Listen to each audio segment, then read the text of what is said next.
Good morning, Eastern Oregon, and welcome to this May 15th version of AM Live on EOA. Your connection to Eastern Oregon, we are glad that you are here.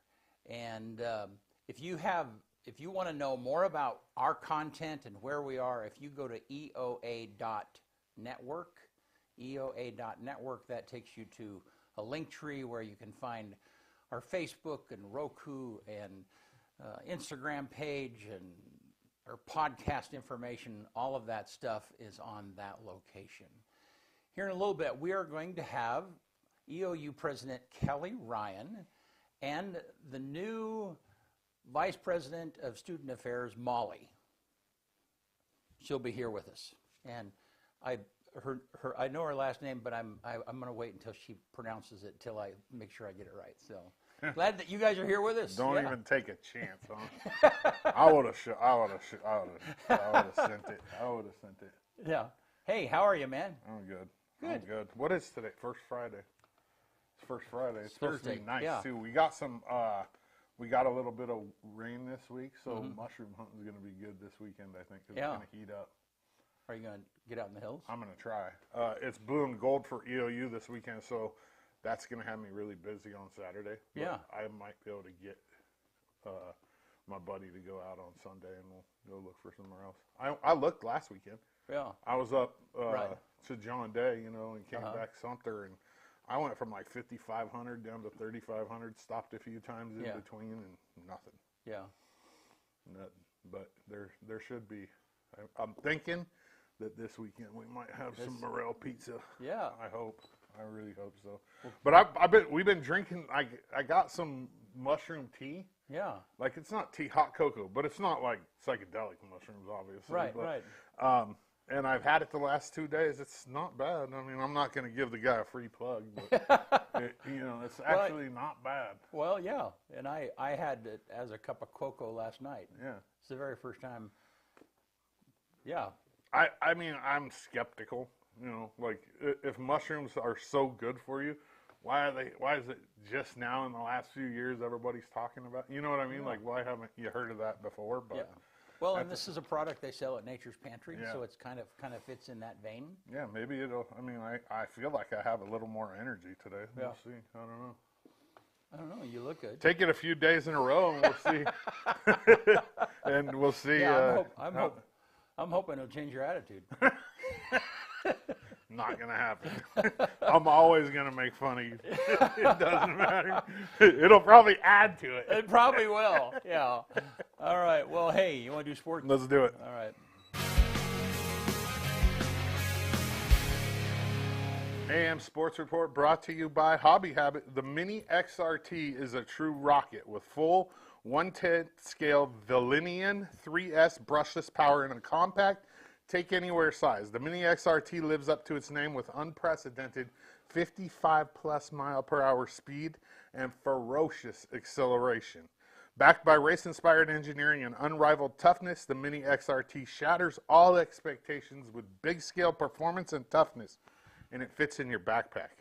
Head on down to Hobby Habit at 411 First Street in LeGrand and get yours today. Hobby Habit, just for the fun of it. First off, it's EOU's blue and gold weekend this weekend, which means spring football game, a bunch of alumni games, a golf tournament. You can go to EOUsports.com to get the full schedule of activities for that this weekend. EOU Track and Field will send 18 to Nationals, which run from May 21 through May 23 in Marion, Indiana. The men are currently ranked number 9 in the country, and they'll send 12, while the women are 22nd. And they will send 6. And if you want to know who those people are, you can go to their website and check that out. I'm not going to name 18 people right here. I've talked about all those people on my sports shows in the past. So if you want to know who they are and what they qualified for, go to EOUsports.com. I'm going to jump over and talk about high school real fast before I finish with EOU softball. LHS softball has their biggest test of the year tomorrow. They are 23-0 perfect this year, and they put that on the line tomorrow against Pendleton. A lot of people say Pendleton's the second best team in the state. The OSAA rankings I don't pay attention to because they use a computer system. I'm going to say LeGrand's number 1, Pendleton's number 2. So tomorrow, You got the number 1 team and the number 2 team playing for, I mean, even if LeGrand loses both games, they're still the conference champions. They beat Pendleton twice earlier in the season, and they look to do the same tomorrow. The games start at 2 and 4 down at Pioneer Park. LHS Baseball has Senior Day tomorrow down at Optimus versus Pendleton. Those games I've confirmed have been moved from 2 and 4 to 3:30 and 5:30 because of umpire scheduling conflicts. And like I said, the Senior Day is tomorrow. The seniors will be celebrated in between the 2 games. So get down there to Optimus and support these Tigers. The boys will make the playoffs. They will either end up in 2nd or 3rd. The 3rd place team in the GOL gets a play-in game. The 2nd place team qualifies for state. So either way, they're going to have another game. Now, EOU softball. Wow. All I can say, I've been saying all year that this team is special and one of the best teams in the country, and they keep proving me right. The Mounties went to San Antonio for the first round of the NAIA Softball National Tournament with a chip on their shoulder after they were ranked 14th in the final poll. They were stellar in their dismantling of arguably the toughest first-round group in the country. They knocked out top 20 Middle Georgia State 3-2 on Monday, and then defending national champion OLLU 4-3 on Tuesday, and 3-0 yesterday in the bottom of 8th on this Hope Burke 3-run walk-off home run to win it. Here it is.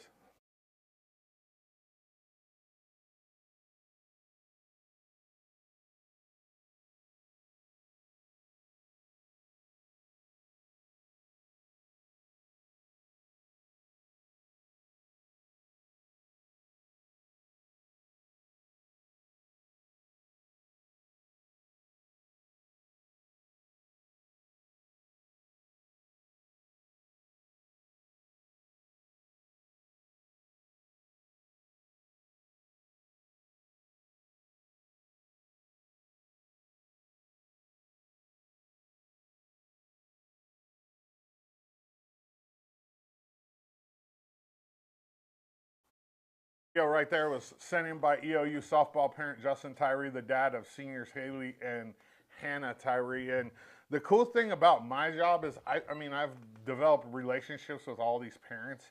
And I mean, I've known Justin for 4 years. These parents literally send me pictures and videos while the game is going and just keep me updated. I'm watching it. And it's just, that's the great part about my job, is just the relationships. I also have some pictures sent in by Natasha Parsons, who's the stepmom of Kylie Parsons, and I'm going to kind of walk you through them. That's Coach Woody. This is in the championship game. Go ahead and go to the next one, Benny. That's EOU senior pitcher who's 20-0 this year, Kylie Parsons. They hug a lot in softball. Maddie Durham. So whenever they do the infield will tell the outfield how many outs they have. They do like a different thing for each outfielder. So like maybe she'll shoot a basket with a 2 at the left fielder, and then maybe she'll like do some other thing letting the outfielders know they'll shoot an arrow of a 2 at one of them. Yeah, and that's what Maddie's doing right there. And go ahead, Benny. Senior Kylie Parsons with the trophy. I didn't even know you got a trophy for the first round. That's pretty cool.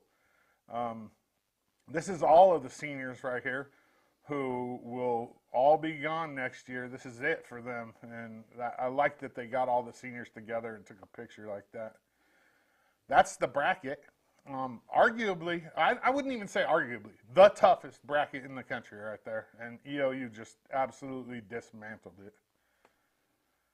That's the coaches and the trainers, Hillary, Casey, Bob Christian, Maddie, head coach Nicole Christian, Woody, and Teresa Manley. That's Emily Berry, who's been absolutely outstanding this year. What a great pickup she was from Northwest. Yeah, those pictures, man. Thank you again, Natasha. That's awesome. My emotions were absolutely all over the place because this team is extremely special to me. I've had a long time, and when I say a long time, I'm talking like 30 plus years friendship with head coach Nicole Christian. And man, it's just so cool to see her come in here and just revitalize this EOU softball team. And now that she has all of her recruits in place, she's just making strides. And we were talking about it the other day, her and I, and I really feel like the Southern Series at home, which was a few weeks ago, is going to be like that statement weekend for EOU softball nationally. And I think from now on, we're going to start getting some respect. Kylie Parsons threw all 22 innings for the Mounties, adding 3 wins to her perfect season, pushing her record to 20-0. This team has it. The ladies fly home today, and then they'll play in the NAIA World Series in Columbus, Georgia next week, starting on May 22nd. While they're here, I'm going to have Kylie and Hope Burke in studio for a quick interview, and we're going to talk about this amazing trip to San Antonio, the dugout energy right now, and what it's going to be like to play in the NAIA College World Series. I've used this word a few times. It's believed. These ladies do, and they're going to make a run and have 100% real shot at winning a national championship. They're the hottest team in the country right now, and everybody would agree with that. I mean, even nationally, people are talking about that. AM Sports Report brought to you by Hobby Habit, just for the fun of it. All right, good stuff, man. Yeah. All right, let's take a look outside. It's pretty this morning, and I think looks like the rain is subdued a little bit, and we're back to those beautiful days. It's going to be up by close to 80 this weekend. Yeah, let's take a look at that graphic, Bennett. Yeah. So 71 today, Yep. 80 tomorrow, 72. Yeah, so this weekend just looks really beautiful. Yep. Very little rain, very little I wind. just keep on working on my farmer's tan. Yeah. It's white from here to Yeah. here. It's just say we all got to do what we can. Yeah, I that's don't care. All right, cool. Well, hey, I'm glad you guys are here with us this morning. We'll be right back with Kelly Ryan and Molly and from EOU, and we'll see you in a second.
All right, we're back. You heard us gabbing there in the bumper. Glad that you ladies are here with us. Kelly and Molly Rockefeller. Yeah. Did I say that? Rockefeller. Right. Yeah, you got Rockefeller. Okay, yeah. Not Rockefeller. No. Rockefeller is the rap. It's a rap. It's Jay-Z's label. There you Jay-Z's go. Yeah. famous. I mean, There you go. he's Yeah. one of the richest people Yeah. in America. Well, cool.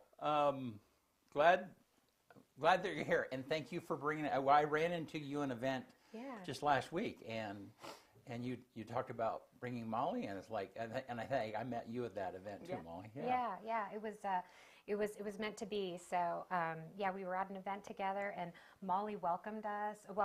Came to campus last year in July roundabouts, and she's almost got a year under her belt now, but about 10,000 million accomplishments already. So we're just really happy that she's on board, and so I was delighted that we could make space for her to enlarge our chat about what it's like to be at EOU and how we can better the student experience. Before we dive into that, I would want to share with you that you both look so well, that the mushroom elixir has really paid off. Oh boy! You're glowing, I'm glowing? and new, and the vitamins and minerals are jumping off your skin onto everything. I mean, that's what the bag says. Yeah, I mean, it is magical. It's magical. Oh my goodness! here we go. Yeah, no, it's like I told you, Molly is like, yeah, Dr. Ryan Kelly is like, we always enjoy our conversation. Yeah. you. Yeah, and every time you leave, Kyle and I are like, she's feisty. Man, she's like, yeah. So, yeah, and we love that. So, well, Molly, so tell us what it is that you do. I Right. mean, yeah. So I always say student affairs is sort of everything outside of the classroom. Okay. You know, so we spend a lot of time working with mental wellness, residence life, student activities, sort of what are the students doing that is outside of the classroom that's still a lot about learning and engaging and helping them be successful. One of the most important parts of it, I think so too. Right? Yeah. So, but that does not include sports, Right. or it does? It doesn't. I mean, Okay. we are definitely very interested in interconnecting, right? I don't think Right, there's an right, right, area right. on campus that doesn't want to work closely together. But right, Angie kind of runs that area so well. Right, and so anything outside, so anything involving their life outside of the classroom, Absolutely. it kind of falls within Yeah. your parentage. So is that like clubs, everything, Yeah. like the Yeah. you know the Islander Club? I don't remember what it's called, but like all Navigator of that. stuff. Yeah, I mean, and that goes back to we have a big team that works with all of those areas, but that's definitely sort of what I'm looking at from that strategic lens is how can we make sure that we're all collaborating, working together to serve the students in the best way we can. Cool. So how did you get into that? Why that area? That's Yeah. a great question. I'm actually from Illinois, also a small town, right? I think when people think of Illinois, they think of Chicago, but most of it's rural. What town? The name of the town is Mount Carroll, Illinois, Huh. which is really close to the Mississippi River. My grandfather was born in Elgin. So, Oh, yeah, I know. my Yeah. grandpa- Yeah, it's- before I moved here, I was living in Joliet, so that's a little closer to Elgin. Yeah, it is.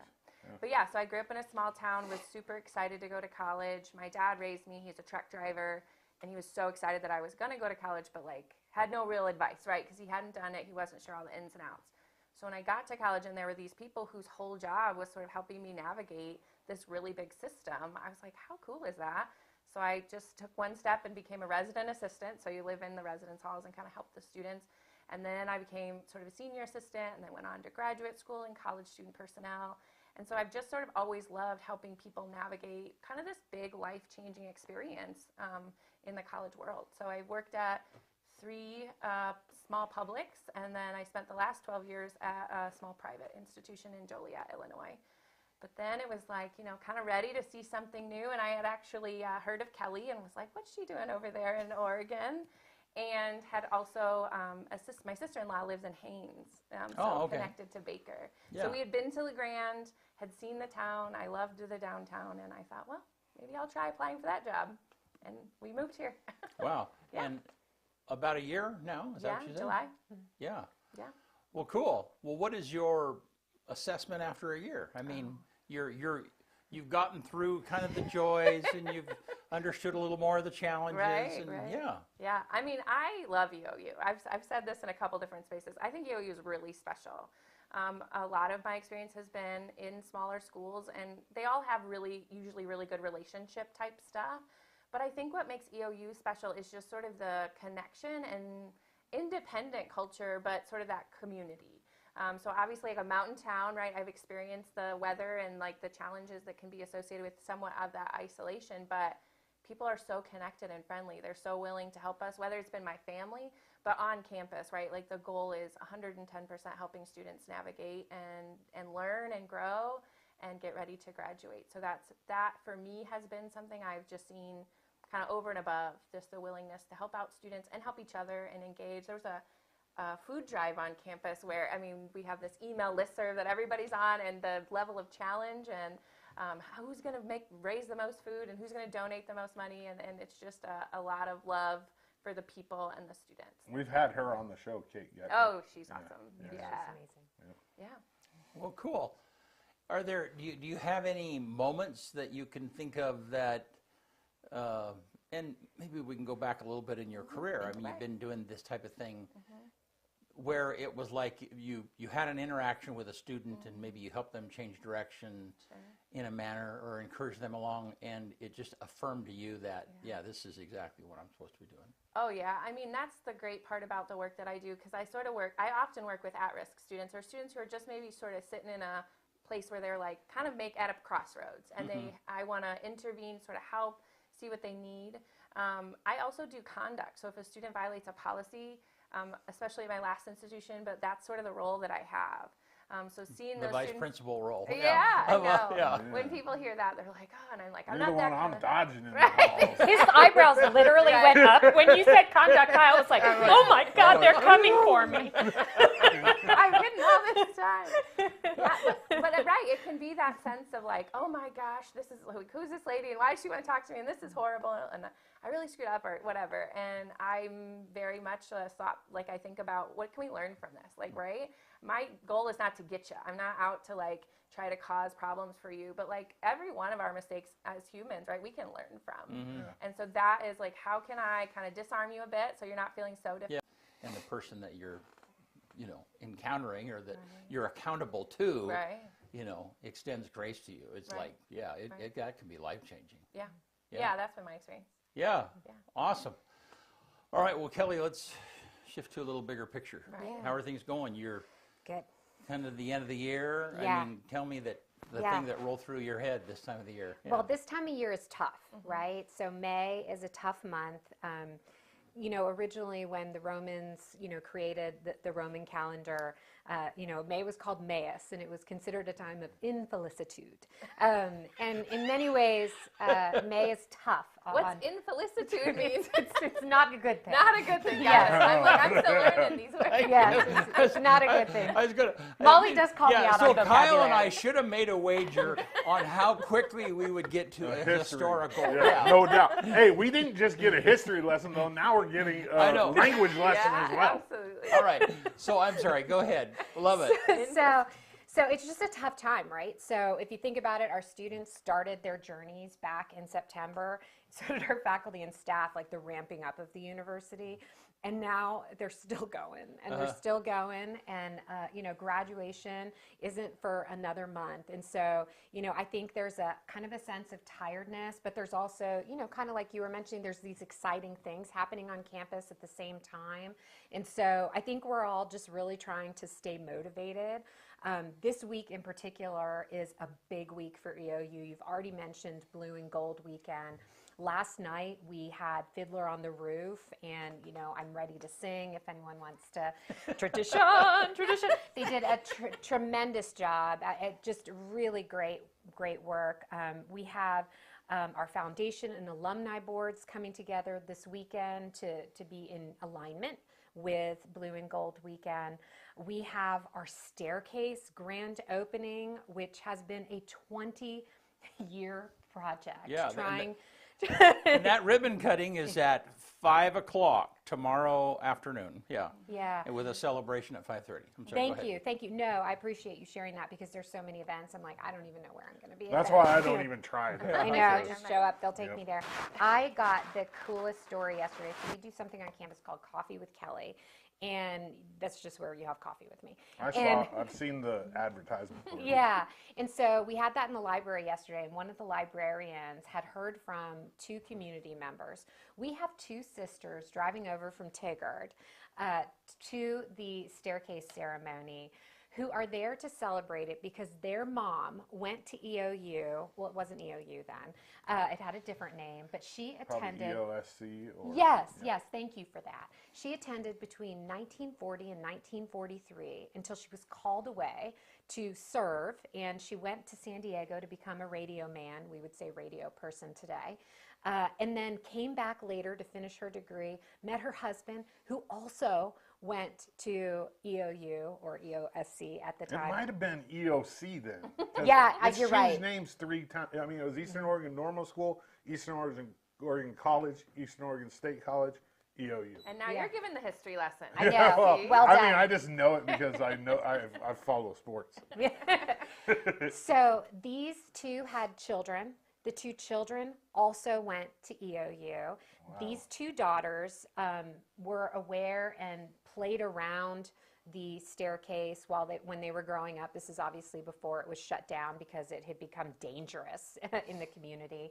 But their mom was one of the queens of evensong, and so they apparently, when they moved away to retire, they came and they told me they broke the rules and went behind the fence just to touch things one last time before they move. But they're coming back for the grand opening, and I just stories like that are why we put through the effort, because it was, that thing wasn't free, Right. we had to fundraise for it forever and a day, and so it just, and that's why you do it. It's because of people like that who have that staircase just embedded in their histories and their understanding of what EOU is.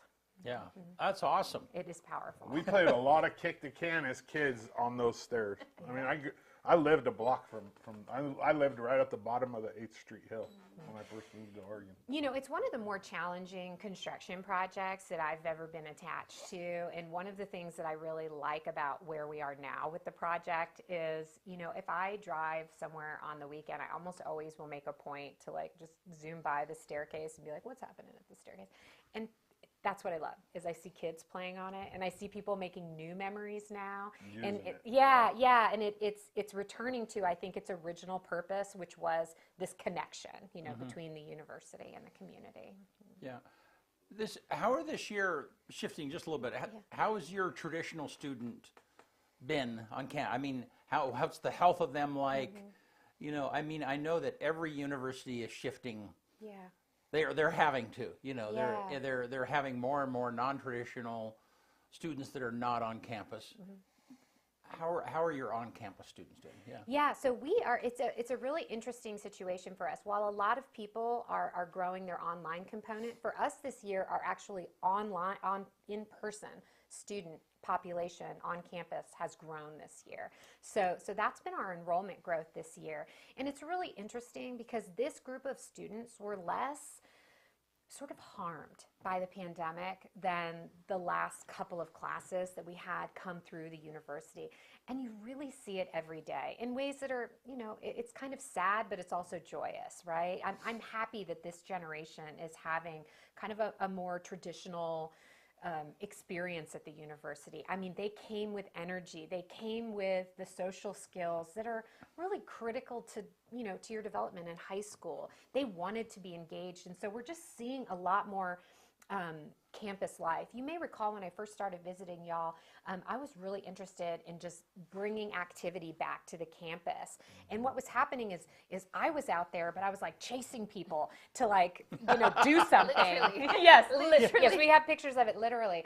And this year, take for example when we did the rock paper scissors tournament, people came to me, and it is just a different generational attitude. I will say too, there's been major shifts in these generations, and I think it really intersects with Molly's work. So it's good to kind of turn this question over to her. But a lot of her innovations around mental wellness and supports, and one project she's working on that I'm particularly excited about is making our student union more student-y, right? We had to take it over when Inlow and the staircase were being redesigned, reconstructed, and now we can make Hoke this really fun and friendly space again. But I think the larger question also pertains to your work. Yeah. I mean, I want to echo everything you said. I do think that where this group is, this cohort is in terms of their focus around connection, we are definitely heading in the right direction. I don't know that we're there yet. We've noticed there are still those students who just tend to stay in their rooms because they're not sure how to engage fully yet. But that is our work, right? In residence life, they're very interested in how do we get connected, how do we bring students out, and how do we support them when they're having some of those challenges.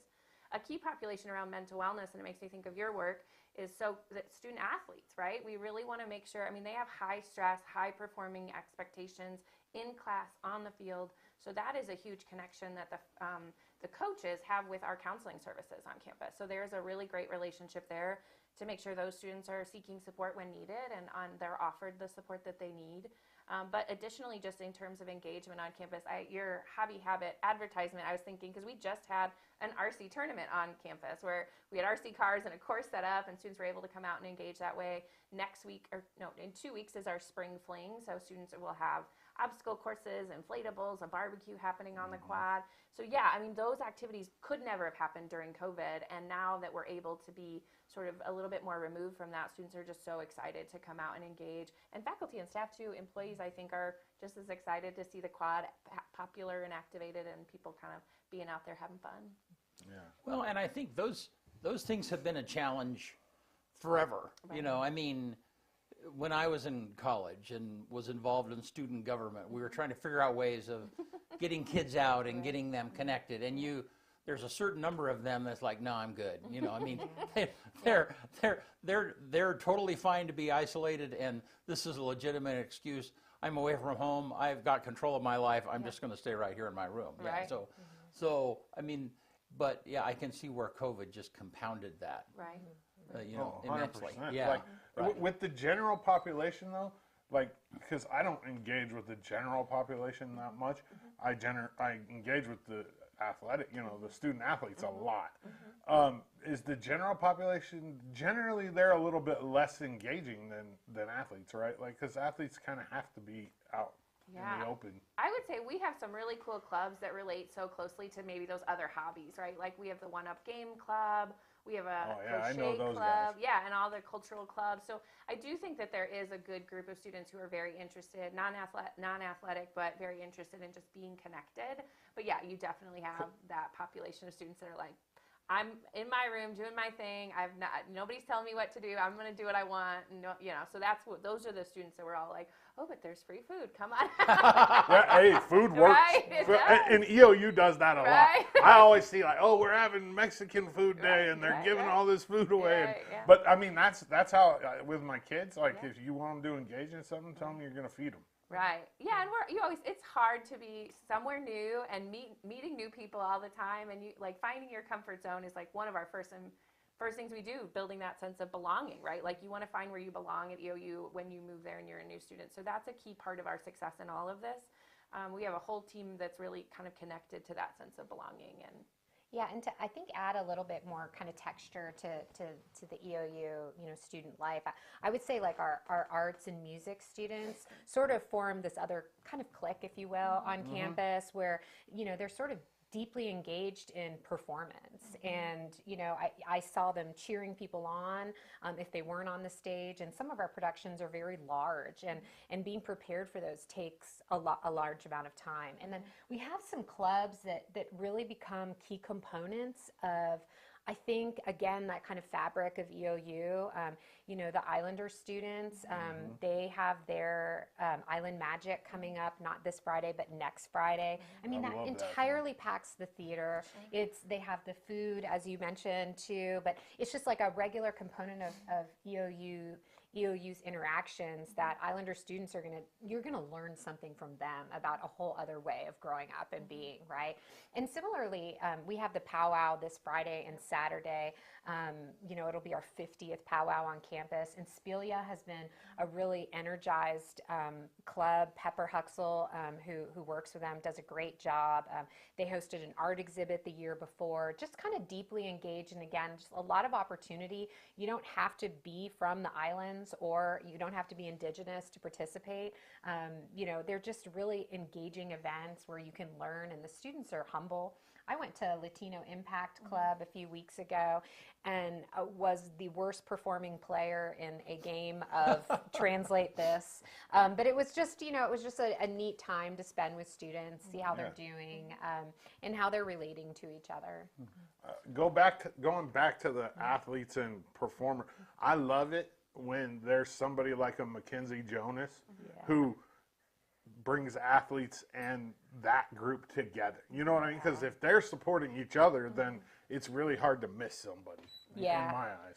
Yeah, and that was what was nice. Prior to our formal conversation with the cameras on, I had mentioned Tim Camp, the football coach, brought the entire football team to watch one of the players perform. I love that. I agree. It brings a lot of energy and joy, and I think actually the students want that.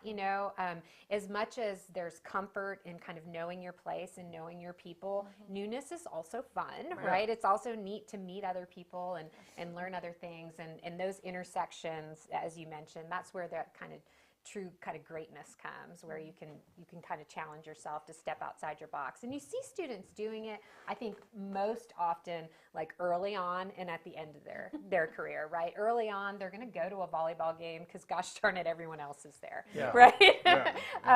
And at the end, they sort of re-engage, and they're probably looking at things a little bit differently, wondering, oh gosh, yeah, that's been here. Why haven't I done that before? Right. I'm glad EOU makes it a priority, like the student engagement, just for the simple fact that's going to help you out so much in their later life. And these generations coming up aren't good at it. I hate to say that.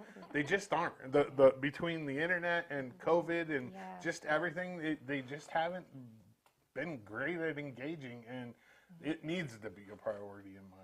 No, you're right. I mean, it really, I think people forget how much networking and socialization is absolutely a skill. And I think as long as all of us, and I'm guilty of it too, as long as all of us have a device where we can literally show people, I'm checked out. You don't need to talk to me. Leave me alone. Yeah, and to be fair, the earbuds are just, people leave class and they're literally just like, oh, time to put in the earbuds, and then I'll be annoying, hello, She's not lying. I'll be literally like looking down the camera, hey. Yeah. I mean, it's hard. I mean, I think these are, I think too, when you're young, you have a conception that you're always supposed to be in community. You're always supposed to be in activity. Whereas, a lot of life is, we do it alone, right? You study alone, and kind of normalizing like, you can even eat alone, but that's hard when you're still trying to figure out who you are. And let's be honest, when you're old, you don't care as much what people think about you. No. And when you're young, it's hard to know what you're supposed to care about. Like, are you supposed to care that someone sees you walking alone, or, so getting into that comfort zone and realizing like, who am I? What do I need? Does that matter as much as it should? I'm thinking that I was thinking back on my own college experience and how significant the people that I met and the relationships that I built were far more valuable to me than the education that I got. I mean, don't say that out loud. But I guess the point is, don't get me wrong. Over the years, the stuff that I didn't think was relevant, it comes into play. It's like, man, I'm really glad I know that. Yeah. But what I guess what I'm thinking is that the places where I intersected the most with people, where I built relationships with people that I didn't know before, was in my educational experience. Right. Okay, so the classes, the major, I was a philosophy and religion major, and so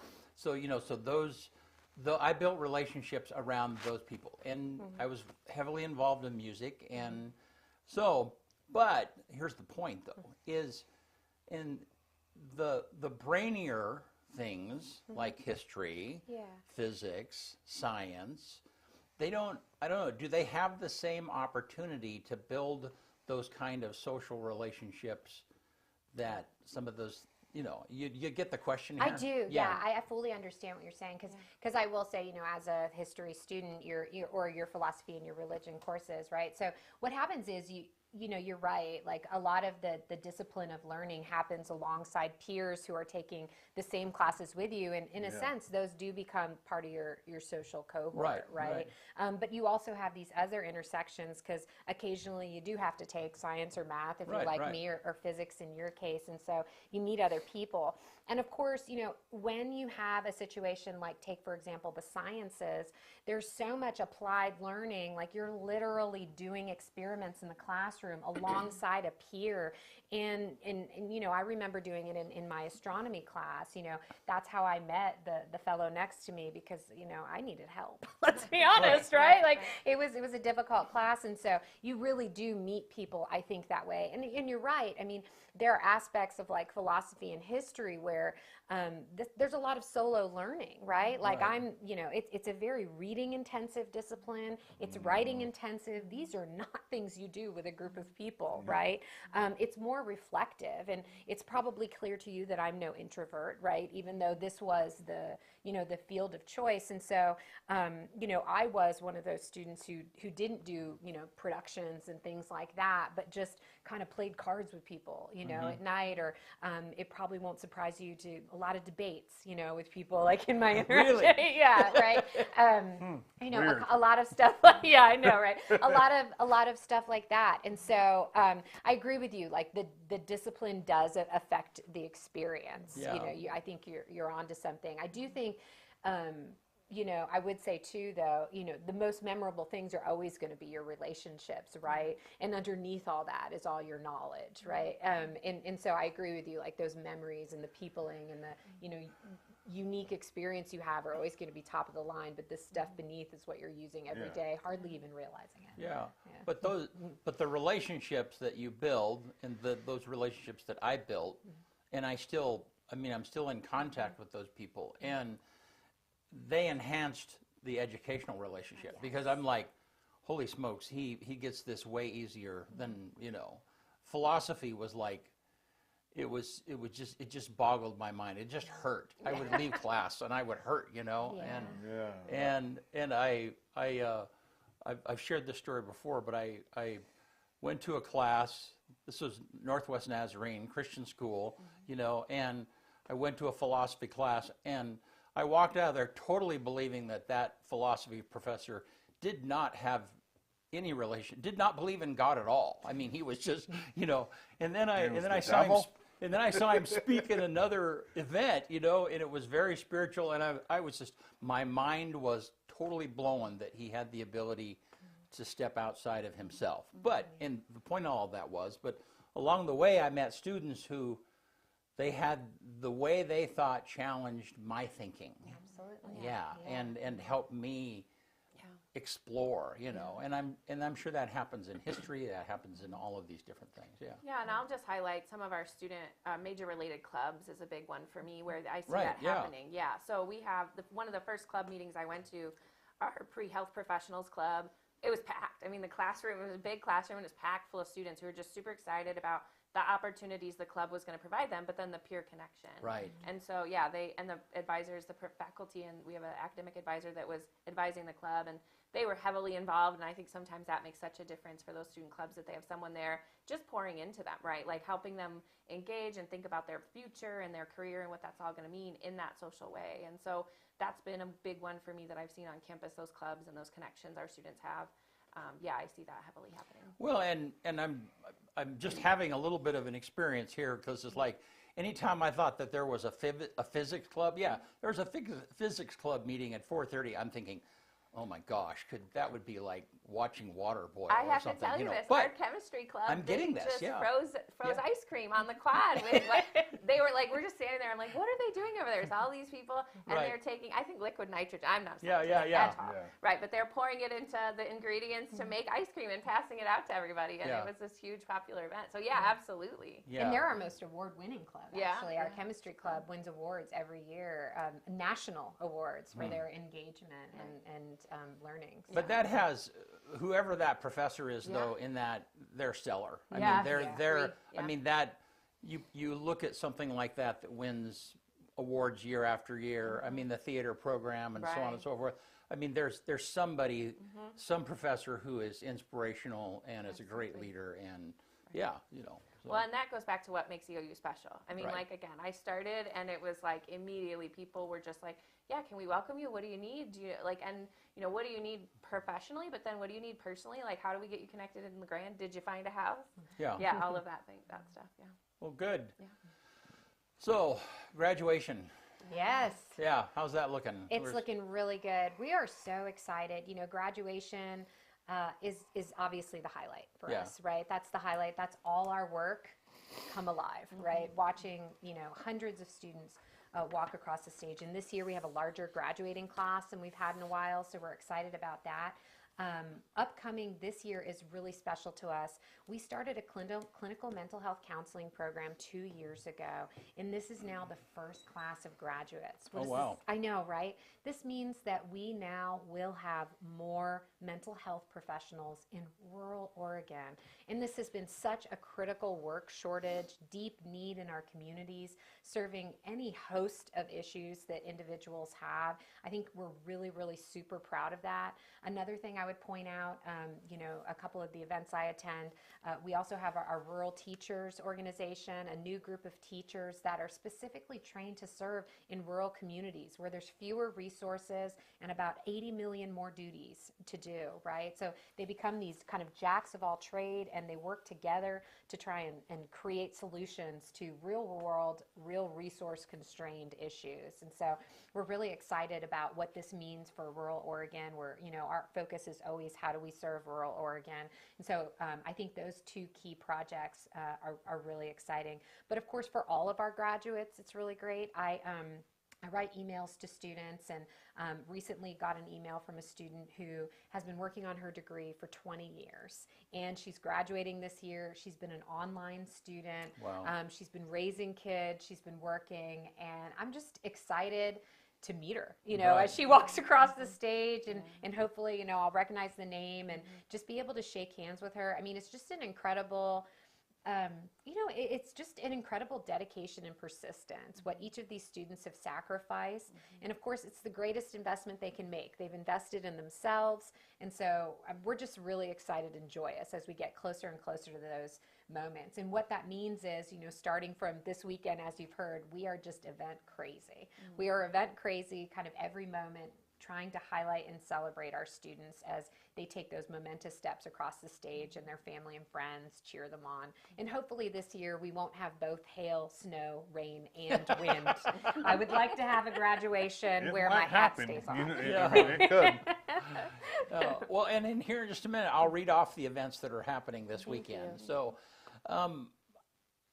there are times, days, and I'm wanting you to reflect on this experience that I'm going to share. There are days when I get home and I'm like, I just get to meet the coolest people ever.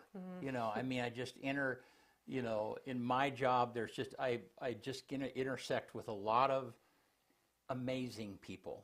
Do you experience that? I do. Yeah. Yeah, I do. I really, I almost hate to say this out loud sometimes, but I've worked at a lot of universities. I've attended a lot of universities. I've told Molly this. I just really think our students are more unique. I think they're more special. I think they're more earnest.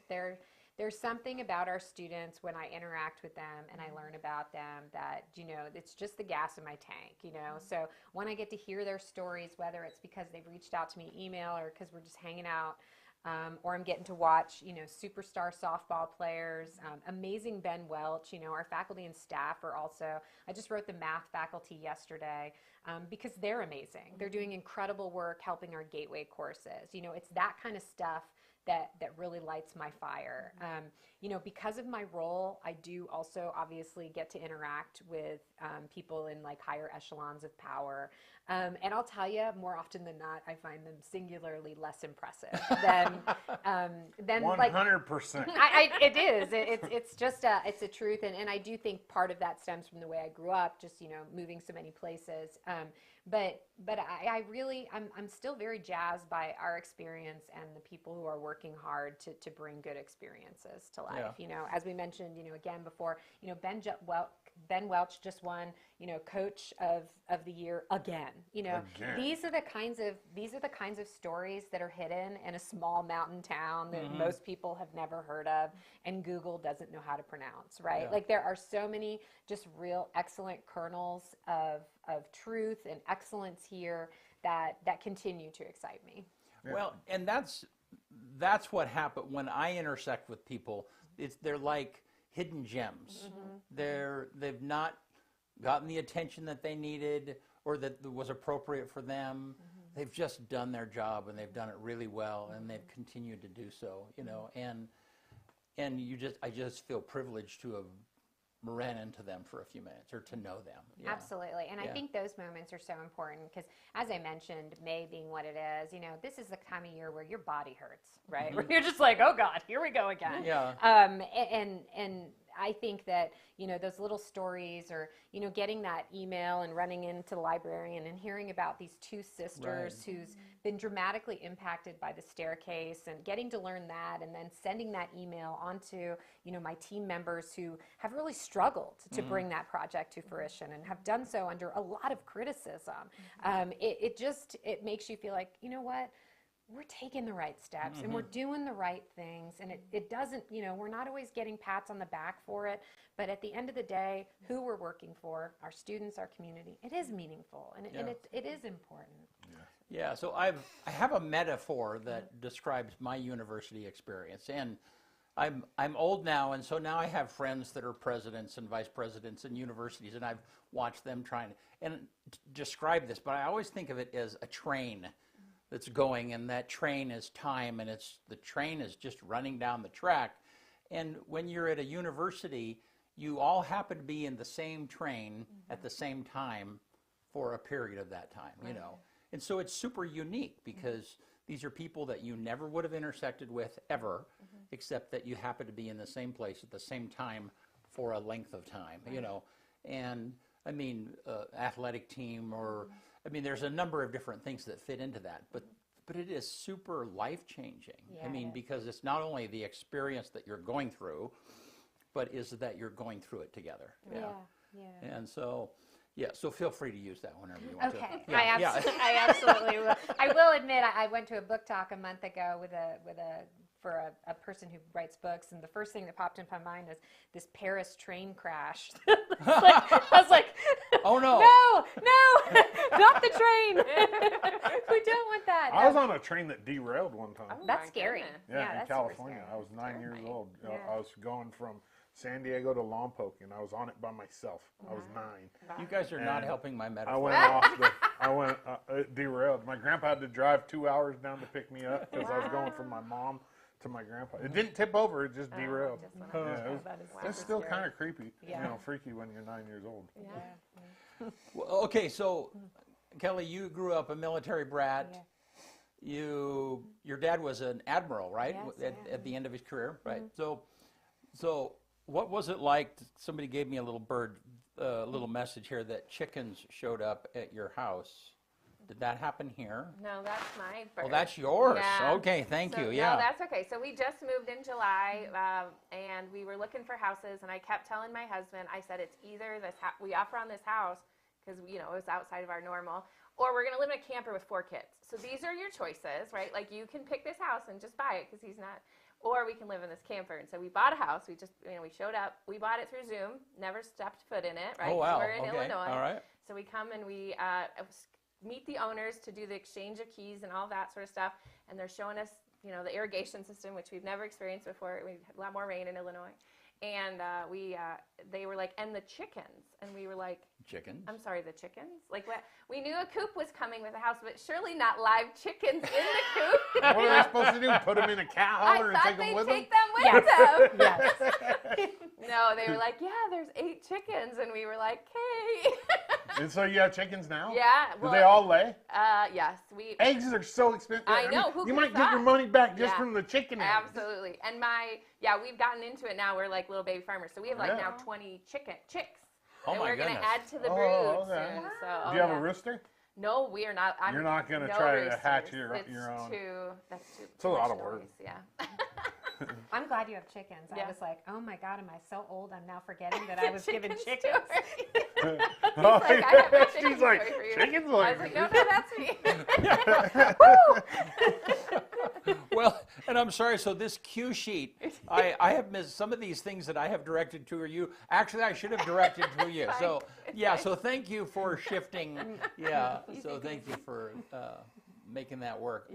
Yeah. The thing, I grew up in Wyoming Sure. around livestock and chickens And yeah, the chicken poop is the thing that's the hardest to Oh get yeah, used to. yeah, Yeah. We've Well, done it's some horrible, bucking out, man. but 'Cause the it- joy of 4 kids is they're like less grossed out by things that Yeah. totally gross me out. So Yeah. the other day we were putting chickens in water because they were getting poop Yeah. stuck, and Yeah. we were like, listen, and Yeah. we're farmers now. It's Yeah, happening. you're tough. right? Yeah. Do you have any dogs? We have one dog. yeah. Okay, so the hardest part about owning chickens is the first time your dog gets a chicken. I mean, Listen, it's- I hate to tell this it's story, gonna but happen. we had a rogue dog come in our chicken coop on Sunday, happens. and 3 chickens died. It happens, and once a dog gets the chicken in them, Yeah. they you can't. I mean, both of the dogs that I had while I had chickens, they both. We went to the coast one time. Dog was in the backyard. We come back, and she's stuck in the chicken coop, and there's Oh, 3 dead chickens in there, and Yeah. she's got one of them, broke its back, and my youngest daughter's freaking out, and it's just like, yeah. oh man. Thankfully, our dog is sort of old and lazy, so she's like, I know there's chickens, but we're not yeah. going to mess with them. They're just going to look at them funny. Hopefully, she doesn't figure out that that's food. Too. Yeah, right, yeah. It's Well, been cool. an adventure. Well, I mean, and that's Eastern Oregon right there. Yeah. Really is. Yeah. Well, I mean, that's deep Eastern Oregon. Yeah.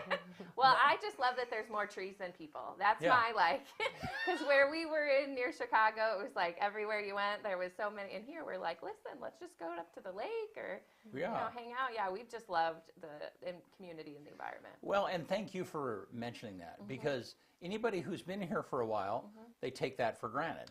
They've lost it. I mean, they're angry about what it is we don't have, rather than understanding the incredible place that we have. The We opportunity don't have to live in. enough places Yeah. to shop. Yeah, yeah. So they. Well, my kids love shopping up at the lake, right? Because they're just finding pine cones and rocks, and they're so Right. excited about Yeah, that, right? right? They Yeah. get to Flowers pet. They and get to birds. pet a deer every Yeah. once in a while. And you have four Four. kids, the ages from you said. 3 to 9. Oh my goodness. Well, my 9-year-old turns 10 on Saturday. She'd be Yeah. real mad if I didn't Yeah. clarify that. I've wanted to ask you that, but it's a personal question. Do you have kids? I don't. I didn't think so because you've never said anything, but I didn't want to I guess I just did put you. Yeah, you did. He's like, I know I do, but I mean, you didn't have to answer. You Well- could have been like, "Hang on, no." But That would have been a little weird. yeah, it would have been awkward. No, you have to just stay in wonderment. Yeah. My life is a cage and no one's allowed to see it. Yeah. well, let me tell you what's happening this weekend. Yeah. Okay. So, so Blue and Gold weekend, 16 and 17. Tomorrow night is the ribbon cutting for the staircase, and EOU 50th anniversary. Let's say. Oh, so the powwow. Powwow. Thank you. Yeah. Why don't you read those? Okay, the Powwow 50th anniversary. Yeah. May 16th and 17th at the Fieldhouse. Women's basketball 6 p.m. on Friday night in Quinn. Women's soccer 11 a.m. on the soccer field. Volleyball, and these are all alumni games. 10:30 in the main gym. Football scrimmage at 1 on the stadium, and then men's soccer at 4 p.m. in the stadium, and then tomorrow night the ribbon cutting's at 5 and the celebration's at 5:30. Yeah, and then again, I would say Fiddler on the Roof, 7 evenings, o'clock. and then Saturday a couple of shows. 2 o'clock. Yeah, and then next weekend, just a shout out for Island Magic. I know it always sells I out love anyway, that. but just as a reminder to folks who want to come out and enjoy it, it is a fun evening.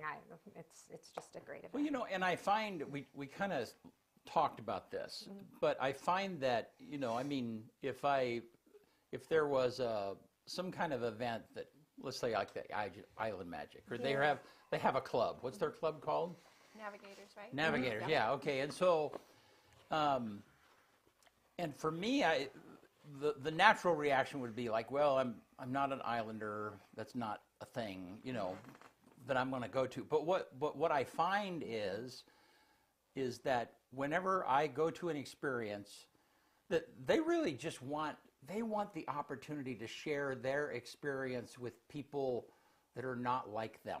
Absolutely. Yeah. Yeah, I mean, part of it is yes, they're sharing that experience with each other. But it's kind of like I about a year ago I took a trip down to El Salvador with Le Grand Rotary, and I did not know Spanish, and so I was disadvantaged in that manner. But they were so thrilled. They were thrilled to be able to practice their English with me. They were really thrilled when I would try and say a Spanish phrase, and they were teaching me, you know. And so they wanted me to engage in their culture. Right. And I don't know, for me that kind of turned things around. It's like, you know, I always looked at those things like, well, I'm going to be awkward and they're going to look at me and wonder, like, why are you here? This is not who you are. But it's just not that way at all. Yeah, I so agree. You know, and that's the cool thing about Island Magic. Yes, it is a signature event for Islanders who now live here in La Grande and nearby. It's a nice night for them to come together in community. But, you know, tons of us are just in the audience and just curious and excited. And on campus, it's that way too. I mean, it is, you know, our 4th and 5th largest transfers are the Community College of Marshall Islands and Community College in Palau. And so they have a large influence on our campus, and people are going to meet people from just totally different places. The really interesting thing that unites all of us, particularly here in La Grande, is, you know, Palau and Marshall Islands are not urban centers. They're also wondering, can they get another store? Can we get another restaurant? But where they know they actually belong is in a place like this, right? Where it's navigable and you can meet other people. Right. Are things perfect? No. You know, it's a difficult, obviously, transformation to come all the way over here. But it just adds to your point. It's people just want to be able to share themselves with others. Absolutely. Right. Yeah. Well, thank you. Thanks for being here. Nice to meet you, Molly, and thank you for being here, and thank you for what you're doing. And and Kelly, thank you for always bringing the fire. All right. Always bringing the feistiness. Yeah, I love it. And so, thank you guys. And we'll be at the events, some of the events this weekend. I know Kyle will be at several of them. So. He's always there. Yeah. Alrighty, man. You want to get us out Yeah, of let's here? do it. On this day, May 15th, 1817, the first private mental health hospital opens in the U.S. This is a crazy name. And this is how things were named back then. And like, Asylum for the Relief of Persons Deprived of Their Use of Reason was the name of this place. And it was in Philadelphia, Pennsylvania. I mean, it checks out. I mean, if you really just look at the words. Imagine the acronym. For Oh, that. man. Oh, I hate acronyms, too. 1918, the first regular U.S. airmail postal service between New York, Philadelphia, and Washington, D.C. 1951, on this day, AT&T becomes the first U.S. corporation to have 1 million stockholders. 1991, and I didn't even know this, and this is a sports thing, and I did not know this happened. President George H.W. Bush took the Queen to an Oakland A's and Baltimore Orioles game, and she apparently found it dull and only stayed for 2 innings. They left after. How do you find baseball? It is a little slow, but at a ballpark, 2 innings? Yeah, she only lasted 2 innings. But then again, she was like 114 in 1991, wasn't she? She had been queen for 100 years by that time. She was probably in her 70s. Yeah. Not quite 100. Probably had her hip was hurting probably from sitting in those chairs. They're not comfortable. 2010 on this day, Jessica Watson, at age 16, becomes the youngest person to sail solo nonstop around the world. 2019, on this day, the U.S. birth rate is the lowest, so not on this day, from the previous year, the lowest for 32 years. 1,728 births per 1,000 women for the fertility rate. It was the record. And the record low for teen births. And I mean, What I guess year was that was 2019. Okay. So that must mean the population is going to go down, I would think. 2023, and I like this one too. Martha Stewart is Sports Illustrated's oldest ever cover model at 81, and she was a swimsuit issue cover model, 81 years old, and yeah, that's quite amazing. 81 years old, you make the cover of the Sports Illustrated swimsuit issues. That's pretty cool. On this day, the #1 movie in America 20 years ago, Star Wars Episode 3, The Revenge of the Sith. And then I asked Molly and President Ryan for a quote, and Molly came up with one real quick, and it comes from Maya Angelou. At the end of the day, people won't remember what you said or did. They'll remember how you made them feel. I think I've had this before. I think I've used this one before. It kind of rings a bell, but it's a great quote. One more time. At the end of the day, people won't remember what you said or did. They will remember how you made them feel. Good stuff. Yeah. All right. Hey, thank you, ladies. Thank you guys. Thanks for Appreciate being it. there. Yeah, always appreciate All right. it. Yep. Thank you, and we'll see you soon.